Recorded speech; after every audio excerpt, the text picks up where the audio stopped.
LIFE180. Which channel are we? Who are we? Both, all the above. Yes. This is an impromptu video live. We have decided to do it about maybe 10 minutes ago. Yeah. And you guys get to hear, we've been having this conversation.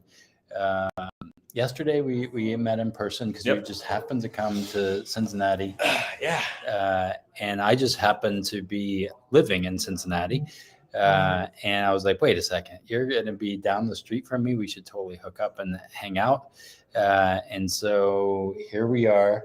And we've had a lot of conversations that we were like, man, we should have recorded this. This would have been great to record. And then we haven't recorded it. So then we decided, let's record now and chat together. Yeah. So, and then you guys, as you guys are here, put in the chat. We're going to just do some real talk. Cool. So, yeah. Love it. Love it. Yeah. I mean, so here's the deal. We, talking yesterday, we titled this Infinite Banking Real Talk, because, well, in our conversations and I've been, writing my book, just kind of updating my book, Cashflow Hacking. And, I don't know if anybody who's watching this has ever written a book, but when you go to write a book and you really, and I'm not talking like a little ebook or, 20 pages, 30 pages, like this is probably going to wind up being 200, a big 200 something pages. Yeah. It's a big project. And it's like basically, everything that I've wanted to kind of like get on paper and organize it in a way that can have everybody understand, what they need to understand to make the right decisions, I've said forever, it's like, man, if everybody just understood what I understand, then it would be a different world. They'd make decisions differently and it would just have such a great impact. And so, doing this has been just like a passion project, and it's been a lot more work than I expected, honestly, because the deeper I get into it, the deeper I go. It's like, I think I'm going to go to a certain place and then I just keep going. And it's been a really cool experience. And at the same time, the introspection and the research and the just really thinking about how to communicate the importance of whole life insurance, right? Infinite banking, whatever you want to call it. But a lot of people call it infinite banking. It's properly designed whole life insurance and leveraged properly. Infinite banking is a great marketing term. A lot of people would say, Nelson Nash coined it. So I would say, infinite banking is more of a philosophy than a product, right? Like, because Nelson Nash at his core is just kind of like this Austrian economist, libertarian, free market kind of guy, small government, right? Like, and so you'll find a lot of people that like infinite banking kind of fall into that camp. Personally, I utilize infinite banking, the term, because it's a great marketing term, and I mean it's gained traction. Yeah. It's gained traction. But at the end of the day, I think a lot of people look at infinite banking as something that it's not. And it's a, I rip on IULs a lot, and it's, as much as I do love, and I want to put this caveat out there, this disclaimer out there is like, I love infinite banking when it's done the right way. Yeah. But I do think people need to be careful about not getting caught up in all of the kind of side notes. Good morning. You don't want to get caught up in all the side notes of infinite banking, i.e. the political stuff and all the stuff that they get going. And, I fall prey to that myself sometimes, because by nature, I am more of a libertarian mindset kind of individual. Yeah. So I get that. I get how that's like, kind of like, a moth to a flame, so to speak, sometimes, right? When we're worried about like what's going on in the world. But at the end of the day, we got to look at it as it's a properly designed whole life insurance policy that you leverage properly, that you manage properly. Yeah. And when you do, it will make everything you do in your life better financially. I always kind of, do you remember the BASF commercials? Do you ever watch football growing up? Not really. I'm not a big sports person that much. So I grew up in the 90s, right? I was, I'm born in 1980. Yeah. Grew up in the 90s. So the NFL, every week the NFL was on, broadcasts were a lot different back then, obviously, but every week the NFL was on, BASF would sponsor the NFL. Yeah. And BASF had this tagline. It was just, they would have these commercials. It was like, at BASF, we don't make your fishing line, we make it stronger. We don't make your paint, we make it brighter. We don't make your this, we make it that, right? Like we make it better. So their tagline is, at BASF, we don't make the products you buy, we make the products you buy better. Right? And so the way I look at it is, life insurance as an asset is missold a lot as an investment, right? And so I always kind of say, whole life insurance is not an investment. It just makes the investments you make better, right? It's the BASF of the financial world. And I think in that, I came into this in a different point of view. And I would say I grew up in or lived in the south side of Chicago. Okay. Very different politically than, where Nelson Nash probably grew up. And just a very different kind of mindset and thinking about all of this. And then I came into this, and had I read some of the marketing, I probably would have been turned off a little bit from it. But as a business owner, as an activist, as somebody who wanted to, I remember what was the Wall Street thing that happened where they were like protesting Wall Street? Oh yeah. There was that was happening while we had the coffee shop, and all this kind of stuff was where I was from.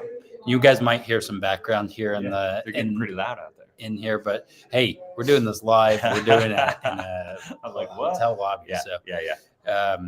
Anyway, but learning, hey, I need to have some stability in my business, regardless of whatever happens. If there's like riots in the south side of Chicago, I need to make sure I overcome that. Not that there would be, but there was, during that time, there was some interesting things that happened, right? And so from another point of view, politically, we can argue politics and all of this, but in essence, what this does is just build a really solid, safe place, not an investment, that I can use for possibly investments or for a stupid flood that I had to experience that it got me through that. Right. And there's so many other people out there that are like, IUL this, or I can do exactly what you do. And I know you mentioned this in one of your videos, the arbitrage conversation. And a lot of times people, as I talk to clients too, they're like, well, I could do this, I could do that. And I'm like, there's sometimes going to be, it's not always up and to the right. The policy, as you build a properly designed policy, there is a cost of insurance in the beginning, right? But from a guaranteed point of view, it will go up and to the right as long as you do your part. Right. Totally.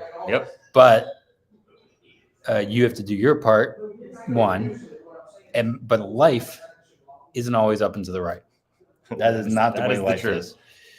And so I've had to deal with some clients that are like, yeah, you said this. I'm like, well, you didn't do this, right? You were talking about, I think in a video about loans. Right. And using the policy loans. I just did that one yesterday. And this was something I've had clients before where I've totally helped them get out of debt.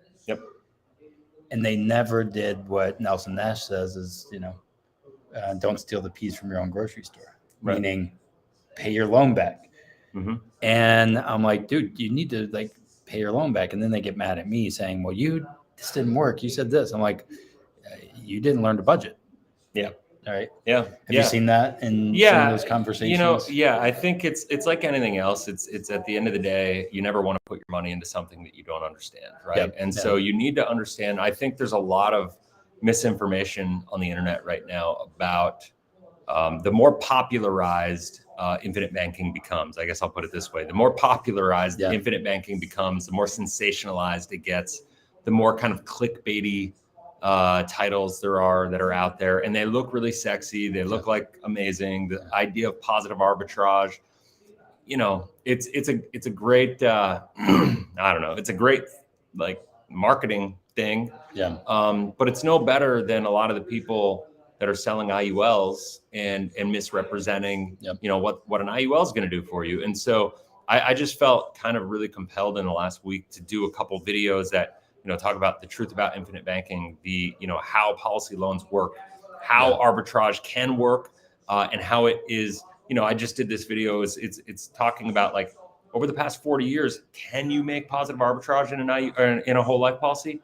The answer is yes. If you wait and let the policy mature enough, and if you, if you do it the right way, if you use the right companies, non-direct recognition, all these different things. However, even though you could, doesn't mean you always will be able to, because it's very circumstantial, not just on the policy and the maturity of the policy, but also environmentally in the fact that we've been in this decreasing interest rate environment. And at the end of the day, that is what it is. Like, as interest rates are going down, the dividend rates lag. So rates are lower than dividend rates. And so that's created this environment. Now, eventually they're going to cross over, rates are going to go up. And guess what? Dividend rates are going to lag, meaning interest rates are going to be higher than the dividend. So this whole idea of positive arbitrage is more environmental and circumstantial than it is principally driven on how these things work. And I think it's important for people to understand that. Now, I want to talk about this real quick. So Robert White, I don't know if you're still watching, but I saw your comments. You surrendered an IUL 2 months ago. You had $11,000 in it after watching many of the videos that I've made on IUL, which I have a ton of them. I just looked, my IUL playlist has 67 videos in it. I'm like, I might need to start another IUL playlist at this point in time. It's getting a little big. But you had $11,000 in it. So, that's, I don't know what to say. I'm cool. Good. Well, like, I'm glad that you at least are educated now, and you made, hopefully you made what you believe or what you feel like is the best and most educated decision for you. I'm not sure how old or mature the policy was. I don't know what your surrender fees were. Yeah, because you could have maybe, I don't know if a 1035 would have worked. Sure. Well, it definitely would have. Yeah, I mean, it definitely would have worked. Yeah. But is it good to do? And then what is good? Yeah, right? That is another question. Like, for you and for all of it. So So, I would say anybody that has an IUL, surrendering can be a good path. A lot of times it's not. I would say this is like, I would go back before you ever surrender a policy like that. I would go back and I would think, and I would say, why did I buy this? What role, what function in my life did I want or expect this policy to play? Right.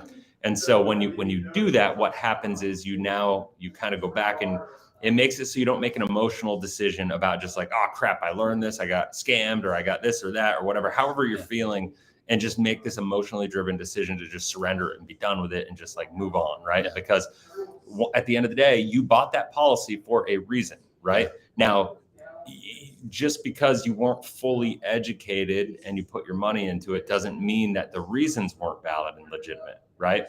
And so you want to still make sure that you're meeting those needs. And, if you've watched any of my videos, you know how I feel about this. Like, I'm a big believer. We all need to save before we invest. So saving money is a key component. We need to build our financial foundation, so then we can build on top of that. It's kind of like, you don't go out and build a house on sand. You bring in an excavator, you dig a hole, you pour a foundation, you do all the things, and then you build on top of it. And that's what we're talking about. And that I would say the whole life policy is the foundation that you build on. Yeah, I think that's why I like, hanging out with you and on our channel, it's all about building foundational wealth. Right. And that's our channel, Wealth Wisdom Financial. If you're on LIFE180, go over to ours, you'll hear similar things. But like, literally, it's building foundational wealth. Like, the safety is savings is different than investing, even though the 401k likes to say you're saving and you're not, right? The 529 savings plan, right? Those things, it's all marketing on the Wall Street side, right? And then we're still trying to figure out, okay, how do I make savings sexy? Is kind of what we're talking about, right? Yeah, totally. How do I make it where it seems awesome? And sometimes, and this is where I've worked with my clients, the sexiness and all of that of building a foundation, kind of sucks, right? Building the foundation, learning to be a good saver, saving a little bit and not seeing as much of the results, right? It's kind of like a house, right? When you build a house, that foundational work is, you're like, what the heck are they doing? Are they ever going to actually do anything? And they're doing all the plumbing, the down and the groundwork. And then all of a sudden the house grows up real fast. And I think you mentioned this in your video recently, that first 10 years is kind of like foundation building. And then all of a sudden it's that tortoise and hare thing where you're like, wait, how did that get up so fast? It's because the foundation is built. Right. I mean, guys, this is the thing that drives me. And Robert, I would say either one of us could help you with infinite banking. I mean, you can email Chris at LIFE180 and I'm happy to help you. Or what's your email? Brandon at Grandma's Wealth Wisdom. It's eventually you go to wealthwisdomfp.com. So if you have any questions, just email one of us, whatever you want to do, and we could help you. But, the thing that drives me to do what I do, and it honestly drives me nuts in a lot of ways, is the fact that we know that the market is cyclical, right? We know it goes up, it comes down, it goes up, it comes down, and it does it like clockwork. It's as predictable as the sun rising on the east and setting on the west. Is that the market's going to go up, we're going to have a boom cycle, and then we're going to have a bust cycle. And a lot of times, and I believe we're in a bust cycle right now, and it doesn't mean the world is going to hell, right? It doesn't mean that the sky is falling. It doesn't mean anything. It just is the natural cycle of the economy. And so to me, if we know that that's the case, and we know that that's going to happen inevitably, why is it that everybody's financial plan is not baking that cyclical nature of the economy into our strategy? And so to me, the thing is, and this is why I talk about the importance of financial structure, right? And I know that can be a little overwhelming for people, because like the idea, like that phrase alone, maybe I should get better at my marketing with that. It's like financial structure. It just sounds, my wife is always like, you're such a nerd, and I'm like, well, I don't know what to say. Like, I feel like this stuff is, I'm not here to make it sexy. I'm here to make it make sense. I'm here to help people, have a better understanding so they can make better decisions for themselves. And so when we look at the cyclical nature of things, and then we look at what are people doing, I mean, look around the world. The reason I called my company LIFE180 is living intentionally for excellence. And 180 is about turning the results around in your life, because 95% of the people in this world are not happy with their financial results. They're behind where they want to be or should be or whatever. And when you look at it like that, it's like, okay, if 95% of the people are getting poor results, I'm a big believer, you want to be successful, find people that are successful and emulate what they're doing. So you can't follow common, Main Street strategies to get where you want to go. And what do most people do? They go to school, get a job, invest in a 401k, just start investing. Because someone else told them to. Because somebody else told them to. And then another thing that people believe is the younger you are, the more risk you can take.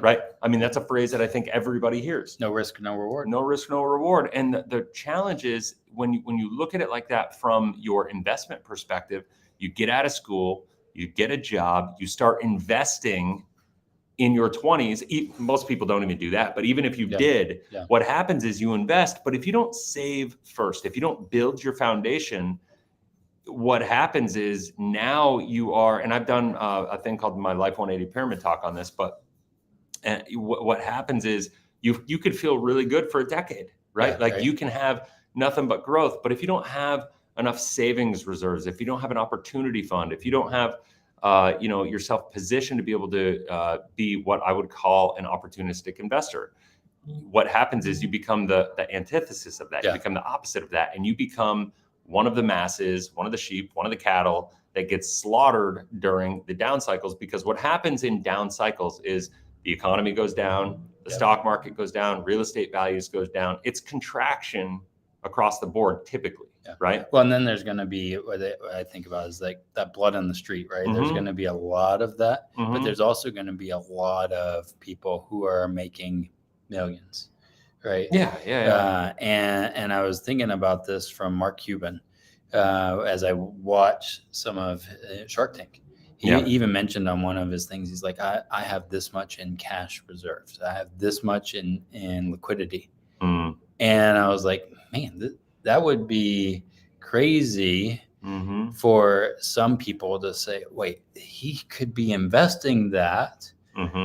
But yet he said, I do that for mitigating risks and emergencies, whether it's a life insurance policy. I don't know. But I do know that he mentioned it on there. And I was like, that's because he built a good foundation. And everybody knows who Mark Cuban is, right? And he's able to risk more. And we think, well, he's just different than I am. I'm like, no, he's no different. He just built a good foundation. Yeah. And now he's been able to leverage and use it. And he doesn't just say, I want that deal. He thinks about it, right? And I think about this from our method, and why I love, hanging out with you, is our method is the STILL method. And it's inverse of chaos, which is confusing, haphazard, anxious, overwhelming, and stressful. This is our tax code. This is our 401ks. Most people don't even understand how to read that stuff, right? Yep. So chaos, right? Yep. And what we need to think about is STILL, which is our method called the STILL method, which came from the Bible, by the way. Yep. And it's setting your sights, right? You can start this when you're 12, when you're 15, when you're 21, but setting your sights. Where do you want to go, right? You're not going to know, how to overcome this mountain. You might just see a little bit. So you set your sights of where do I want to head up and build, and reflect on those things. Then you track your in and out, inspect your progress, look for 1% adjustments, and live deliberately. The policies in itself is just a way to set your sights, track, inspect, look for 1%, and live deliberately. But really, the main thing I think about is when it comes to investments, when it comes to anything, it's investing in what what you want to know about, because everybody's a real estate investor right now. And I'm like, well, what kind of real estate?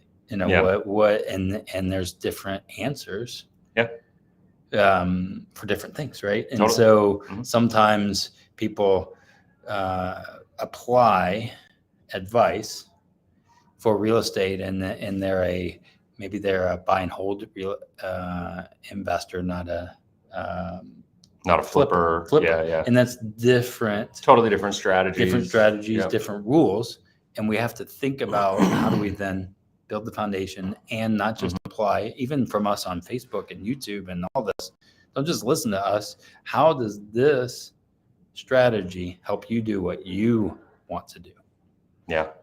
I mean, at the end of the day, money is just a tool to help you accomplish what you want to accomplish. And you need to, I think one of the things I came up with when I was writing the book, started the book a couple months ago, is if you are where you are in life because of who you are in life, right? Yeah. And if you want to get to where you want to be, you need to grow, you need to become more. And it's interesting, I think we probably talked about this a little bit in our last video, but it's interesting that people know, like I call it the 4 F's, the faith, family, fitness, and finances, right?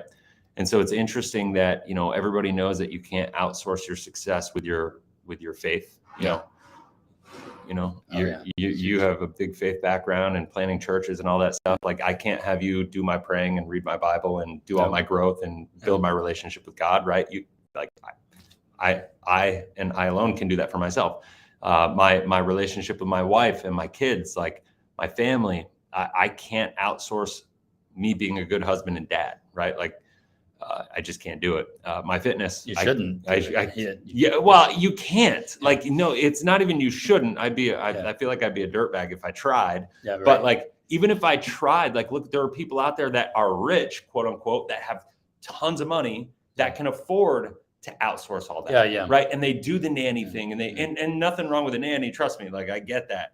Like, but they do it all as long as you're not doing that with the idea of trying to disconnect from your family. Right. And that's the big thing. Cause like I get being busy and traveling and all that stuff. I'm away from my family right now. Right. Like we're in Cincinnati, my family, my wife and kids are back in Arizona at the moment. So I get that, but you can't outsource your success with, being that role, right? Yeah. My wife and I just have an agreement, right? Like I work a ton, I travel a lot, I'm away a lot. And we agree, and we have this like massively clear communication, right? Yeah. And we give each other that leeway to communicate clearly and boldly. A lot of times the way my wife and I communicate, it makes people uncomfortable because we just are so real with each other. And I think a lot of marriages don't have that, right? And I think that's the challenge, right? And in most people, right? One is we don't communicate with ourselves. We don't actually know our what we want in life. And I kind of think about this might be nerdy. This might be crazy to think about. I told this to a guy when I was at a men's retreat. Okay. And I said, kind of the way I think about it is you're 75 years old. How do I reverse architect and where am I going to be when I'm 75? And what kind of grandparent do I want to be almost, right? Because when I'm 75, my son is 4 years old. The things that I'm doing now are going to really impact what kind of grandparent almost, right? Totally. Because it's going to build hey, what are our family mantras? What are we doing on a regular basis? All those kind of things. And again, life insurance, the policies are just part of the puzzle, but it's really reverse architecting, right? How do I reverse architect? And I know with the policy that it's going to be made, it's going to finish. Either I'm going to retire, die, right? And how do I set that up for them, for my grandkids who don't exist? And how do I then build in those things that are going to get me there, whether it's relationships, right? I intentionally reached out to you, right? To build the relationships, to build success, whatever success means to you, but you have to think through that. And what you mentioned is you and your wife communicate. This is where I was going with this. One of our biggest rules of our house, when I had roommates, when we had a church plant, communicate was our rule. Still number one rule. You will solve a lot of problems. You will not have a lot of problems when you communicate. And what I love, again, with the policies, it's pretty clear communication. Oh, totally. Right? Yeah. It's in the contract. Yeah, there's no doubt. And it's like when I'm traveling, and when we say communicate, it's like you really got to do it, right? Like it allows, I'm able to be way more effective because my wife and I trust each other. Right. And so I'm able to push boundaries that a lot of people won't push. Or maybe if they did push them to the level that I do, it would damage their relationship with their spouse. Right. But I'm not worried about that because I've given my wife complete authority. Like, hey, honey, if I'm pushing it too much, you tell me. The next week I will back it down. Right. Like, because she always knows that I'm going to prioritize her and the kids over everything. Right. No matter what. Like I'm going to go, a million miles a minute. But at the end of the day, like I'll come back. And it's interesting, with personal finance, when we think about our faith, our family, our fitness, and our finances, those are the four pillars, I think, of life. That if you said to most people, like, what are the four most important areas of life, right? Like, I think it all comes down, fitness, health, kind of being that thing. Money plays into it on a huge level. And, I would argue that money has an impact. It's almost the foundational element of all of it outside of faith. Obviously, faith is the foundational element, but I would argue that money and our relationship with money and who we are with money, how we show up with money, how we leverage money impacts all those other areas, even our faith, the way that we're able to serve on missions and give and tithe and support our communities and churches and all those different things. The way that we're able to show up in our marriage, more divorces are caused because of financial stress than anything else. The way that it's able to help people with their health and their fitness, because more disease is caused because of stress, right? More stress is caused of financial stress. And so I could argue that if you get your money right, you'll live a healthier, happier, more successful, fulfilled life, not just financially, but in your relationships, right? And so, and you'll be able to make a greater impact and live more intentionally. And that is what I love to help people do. And the reason I love whole life insurance is because we're human. Yep. And we all make mistakes, and we all make emotional decisions, and then we try to validate those decisions with logic.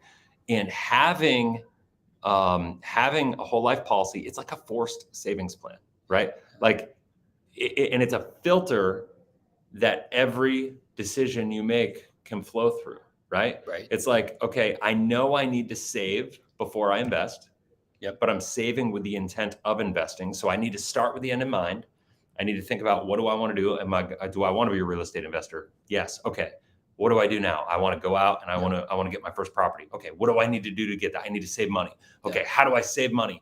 Now, if I say I'm just going to put money in a savings account and I'm going to wait. Now, some people may have the discipline to do that. Most people don't.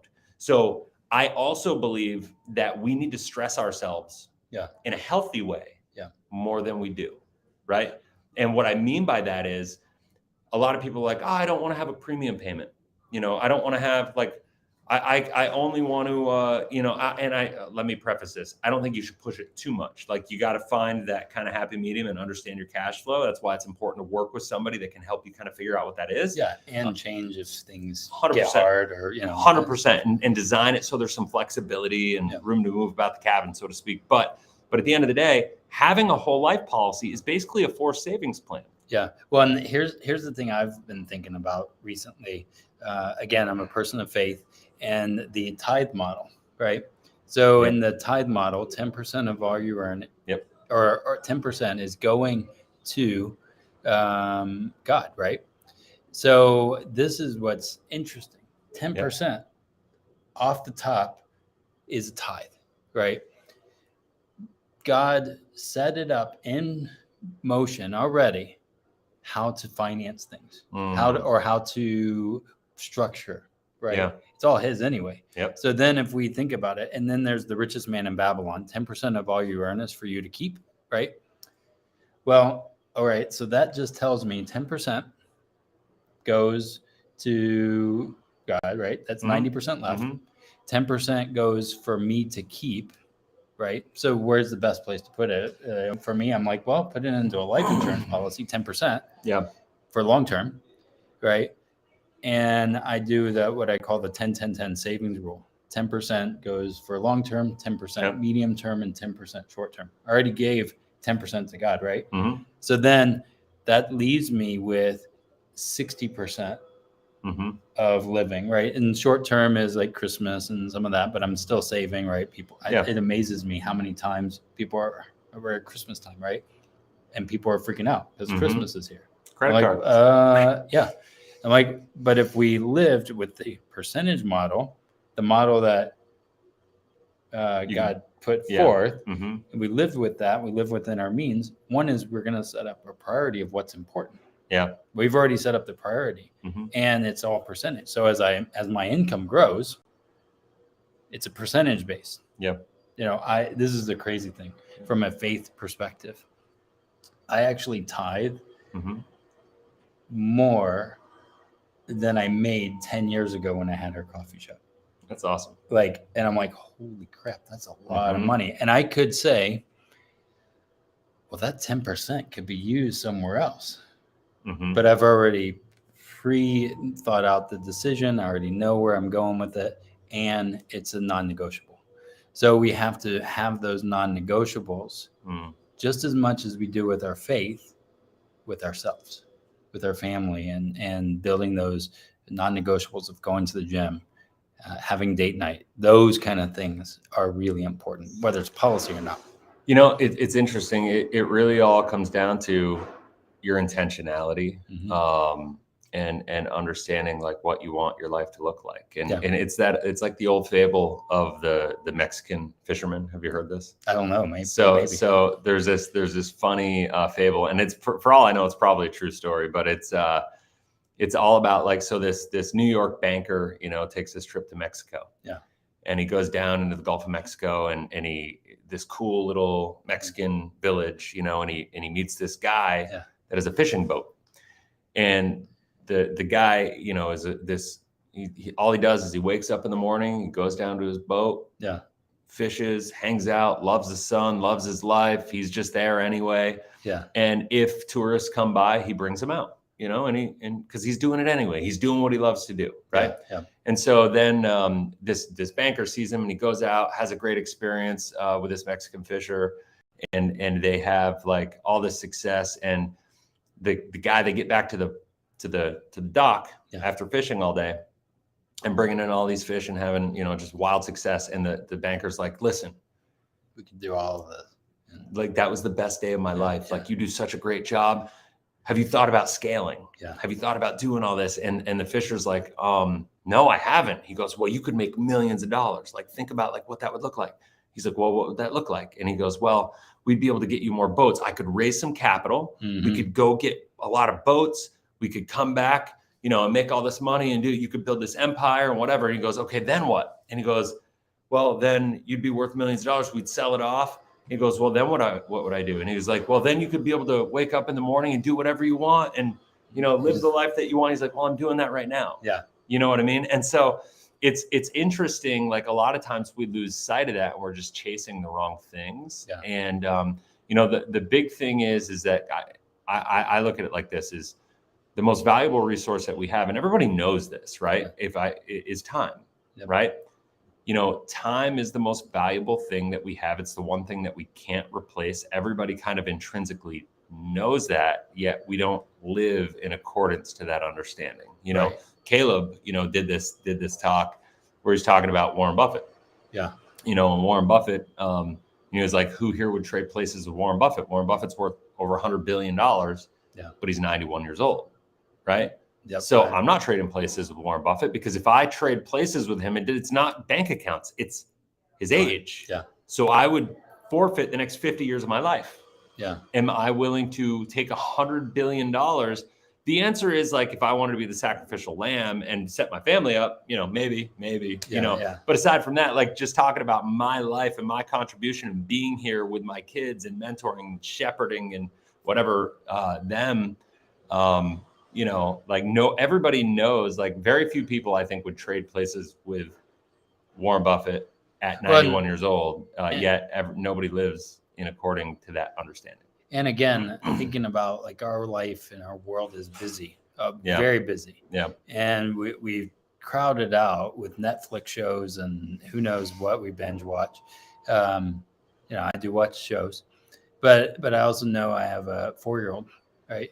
And my 4-year-old's not going to be around, right? Like really 18 and years. And it flies, brother. And I'm like, what can I do? How can we build? What are the mantras? Yeah. Like, he knows some of our family mantras. Yeah. Life is an adventure is a mantra that he knows. Sundays are family fun day. We will go on an adventure. Sometimes it's an adventure to go buy all kinds of stupid crap that we don't need for Christmas, but that was an adventure. And he's like, one of his adventures right now, this is fun, is he hated Costco. This is just what? Yeah, he hated Costco. Okay. Hated Costco because he hates shopping, which I guess that's from his mom. 4-year-old? Yeah, really? Hates shopping. Already knows that. Okay. However, he learned about sample day. Oh, yeah, nice, sample day. So now, all the time on his adventures, he wants to go to Costco. All the time. I'm like, really? Could we go, like, to the mountains or something? No, I want to go to Costco. And I find that just that's really, really crazy. That's funny. But it's not to buy stuff; it's to eat samples. All right. So, anyway, that's funny. But it's the adventure. It's the idea of just having an experience and the kids just knowing that that's built into life. And here's the thing on the samples. He doesn't know what he's going to eat. It's an adventure. We don't know what's going to be on the little thing. Costco is a little, anyway. So anyway, with all that, we should probably close up here. Yeah. Guys, really, infinite banking, real talk, we've there's a lot of hype out there. There's a lot of, hype in the market, hype in Wall Street. There's a lot of this person is evil, that person's evil, or, all this. Really, here's the thing. Does it amplify what you want to accomplish in your life?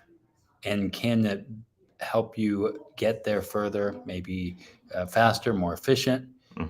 I think that everybody should have this in their portfolio. And I think that that's important, right? Because I'm, again, reverse architecting. But is it a shortcut? Is it going to, rate of return, all this other stuff? I don't know. Like, I mean, rate of return of going to Costco and doing all that, I could work. Well, it's just time, right? Like there are certain things in life where you are, there's going to be real returns, and then there's certain things it's just you're investing in those relationships, and there's not going to be a monetary return. I would say like this, is Tony Robbins always says that one of the human needs that we all have, everybody, is progress, right? And so I would ask everybody to think about like what you're doing right now. Is it providing you progress? Is it getting you closer to where you want to go? And for most people, sadly, the answer is no. And it's not because what you're doing is wrong. It's because you don't even know where you want to go. And the still method. You need to ask those and then look for 1% adjustments. Not, right. And do things consistently over time. People way overestimate what they can accomplish in a year, and they underestimate what they can accomplish in a decade, right? Like, I promise you, if you focus on something and you commit to a process and you align your money and your philosophy and your strategy with your money, with your values, with your beliefs, and you start executing and you start making those incremental adjustments, you are going to live a life. You're going to become somebody completely different. 2 years from now, you're going to look in a mirror and you're going to be like, wow, remember when I was in this place and I couldn't imagine it all to be possible, right? It's because you have so much more in you than you realize. You have so much more ability than you even realize. And that you just have to be willing to show up and execute and do it. And if you do, and you align your money with your values and beliefs, and you execute accordingly, the sky's the limit. And so it's awesome. Well, and as you, again, think through this, having the right people alongside you, like for us, I love being the coach in that regard for this and helping. I'm with my clients, till death, right? And just to be able to say, hey, we've done this policy. Where are we at? Like, how do we build, and how's this helping you get to where you said you wanted? And how's that align with everything? And that's why I love this business, and why I love, seriously, I used to be in the pastor world. I learn a lot more when I do a financial analysis and when I do those appointments of what they really value. Oh, totally. Right? And oftentimes we say things and our actions don't align with it. And this is what I want to help people do, is help you align your actions with your values and what you say you want, right? And using infinite banking is great if you use it the right way, right, in general, but also know it's not going to be the end all be all. It's just a part. No products are going to solve your problems. You gotta grow. You gotta become more. And that's for everybody. We are where we are because of who we are, and that's everybody. Like a lot of people would kill for my life, right? But I'm not done. I want to keep growing. I want to keep going, and that it's a journey, and you got to just kind of embrace it. And it's a lot of fun when you do. And so that's it. So, you guys, thanks for being here and joining us for this live here. If you're on LIFE180's channel, thanks for watching, and keep listening to him. If you're on my channel, if you're not on my channel, go to my channel, Wealth Wisdom Financial. Go subscribe. It's a smaller channel. My wife and I lead it together. So go there, subscribe, watch a bunch of videos. And again, you'll see us again together. Like, this is really a passion for both of us, and really it's about making and changing lives. And here's the fun thing. I don't know the impact we will have.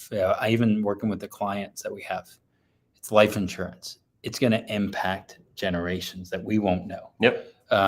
This is just amazing when you sit back and think about it. So if you guys want to reach out to me at wealthwisdomfp.com.